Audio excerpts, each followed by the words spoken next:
according to our rules. Any members in the room, would you please step forward at this time? And if there aren't any, then are there any on Zoom at this time, Vice Chancellor Bailey? Mr. President, you have Amber Steele. All right. Hello. Hello. Thank you for listening and being here for us to speak with you. It's really important to be heard, and I appreciate your time. I'm just speaking as a faculty member. I'm at Skyline College in the KAD department, and I have been having many discussions with my peers who are all, we have been so excited to come back to campus based upon this promise that there's a vaccine mandate both for the employees of our district and for the students. Except that is got such a huge gaping loophole in it that we are all feeling like we're not being protected in terms of our health because there's a declined estate. There's not a clear way for the students to have the vaccine mandate enforced. There's not, I hear that there's been a problem with IT with them even reporting. And what's been really distressing for me personally this week is to hear many of my colleagues expressing that they don't need to get a vaccine because of a personal belief or bad information, and that basically by declining to stay, they're not having to do it. So this is even more concerning to me since there doesn't seem to be clear information about social distancing happening in the spring. And if we don't have a clear way for the mandate to be tracked, and then it won't be enforced, which means that the students who aren't vaccinated are going to be coming to class and not social distancing. And I now have asthma, and I have a 1-year-old at home who I can't protect with a vaccine, even though I myself am vaccinated. So this is really concerning to me deeply. And while I hear that the health and safety committees are the place that we're supposed to be reaching out to, what the rumor is that we're hearing back is that those health and safety committees don't create policy. And so everybody's starting to really be concerned that the buck is being passed, and we want to make sure that the mandate is enforced as we were promised it would be enforced. And of course, this excludes people with medical reasons to not be vaccinated because I'm vaccinated to protect them. But the clarity on the religious exemption and certainly the personal exemption or the declined estate options are absolutely unacceptable. And I really hope the board will step up to protect us all. That's my statement. Thank you very much. We appreciate it. Mr. President, your next speaker is Joaquin Rivera. All right. Good evening, board members. I'm here because we have a situation. As you know, the compensation formula for this year yielded a very small number, a paltry 0.52% increase for faculty. This amount will not allow the faculty of this district to keep up with the cost of living increases in the Bay Area, which currently are about 3.7%, and the increase in the medical premiums. We are frontline workers. We pivoted to serve our students when the pandemic broke. We have been adapting and responding to students' needs throughout the pandemic. Now, the district must do the right thing and respond to our needs. We're asking for the board to reopen negotiations on compensation for this year. We will not be asking for this if we didn't believe you have the money to provide for a bigger raise, but you do. We keep hearing at your meetings that the district is very healthy financially. We have fully funded reserves that are much higher than required by law and higher than other districts. The post-retirement benefits account, the OPEB, is overfunded, yet you contributed another 3% this year. How can you justify putting more money in reserves and in an already overfunded OPEB for future needs and not in the pockets of today's employees so that they can keep up with cost of living? On behalf of the faculty of the San Mateo Community College District, I urge the board to do the right thing and further increase compensation for your employees this year. The district can afford this. Thank you. Thank you. Councilor Bailey. Mr. President, your next speaker is Annette Perot. Good evening, Chancellor Clare, President Nuris, trustees, faculty, staff, students, and community members. My name is Annette Perot, CSEA Chapter 33 President. I would like to speak tonight about the impact of COVID-19 on the classified employees.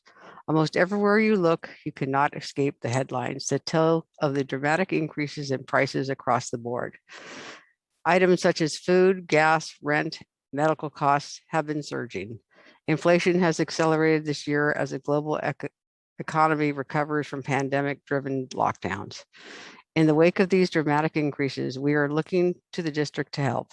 We hear how well the district is doing financially, and we continue to fund the already fully funded OPEB trust.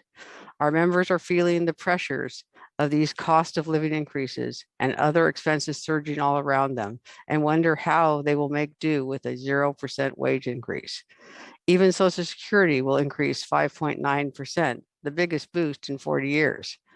We are asking the district to do the right thing for your employees and help offset these skyrocketing costs and agree to meet with CSEA to negotiate an increase for your lowest paid frontline employees outside of the total comp formula. Thank you. Thank you. Mr. President, your next speaker is Joseph Puckett. All right. Hello? Yes, good evening. Oh, good evening, board members and staff and students and community members. My name is Joseph Puckett, AFSCME Chapter President. I come before the board tonight, again, asking you to support the working families or AFSCME members with the cost of living increase for this fiscal year. The financial effects of this pandemic and fighting COVID are more prevalent than ever. The cost of gas, housing, food, and utilities have all increased dramatically. Our AFSCME members are known as long-haul commuters because they can't afford to live in the county they work in. Inflation has a greater derogatory effect on our AFSCME members, your lowest paid employees at the district. When employees must choose between a gallon of gas to get to work and buying groceries, something is seriously wrong with the district, as rich in tax revenue as ours. I plead with each and every board member to speak directly with the district executives to support our AFSCME members who are essential workers at the district, who are dedicated employees, who serve the staff, faculty, and students, and the community as a whole, and who deserve a cost of living increase and the dignity that comes with it. Board members, the difference between ordinary and extraordinary is that little bit of extra. Our AFSCME members are extraordinary, and we demonstrate that daily. It is time for the board to address the reality, move forward with integrity, and acknowledge the excellence that AFSCME brings to the table. I thank you guys for your time tonight and your consideration. Thank you. Mr. President, your next speaker is Rosemary Bell. Good evening, all. Good evening. I thank you for giving me the time to speak a little bit to you tonight. You know, words can't really express the depth of not only my commitment, but my colleagues' commitment to our students. And I know that we would not be able to keep that commitment without the support of the board and our administration. We acknowledge that.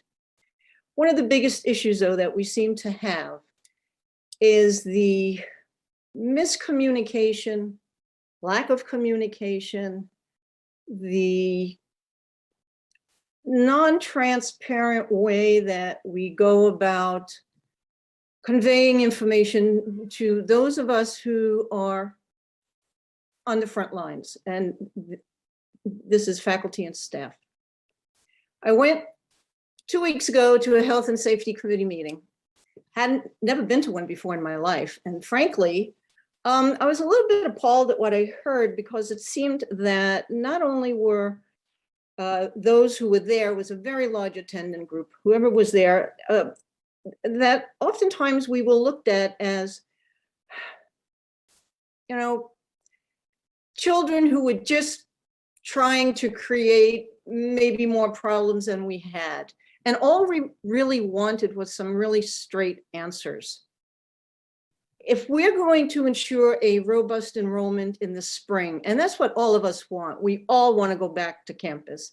the district needs to be much more proactive in creating and enforcing safety protocols.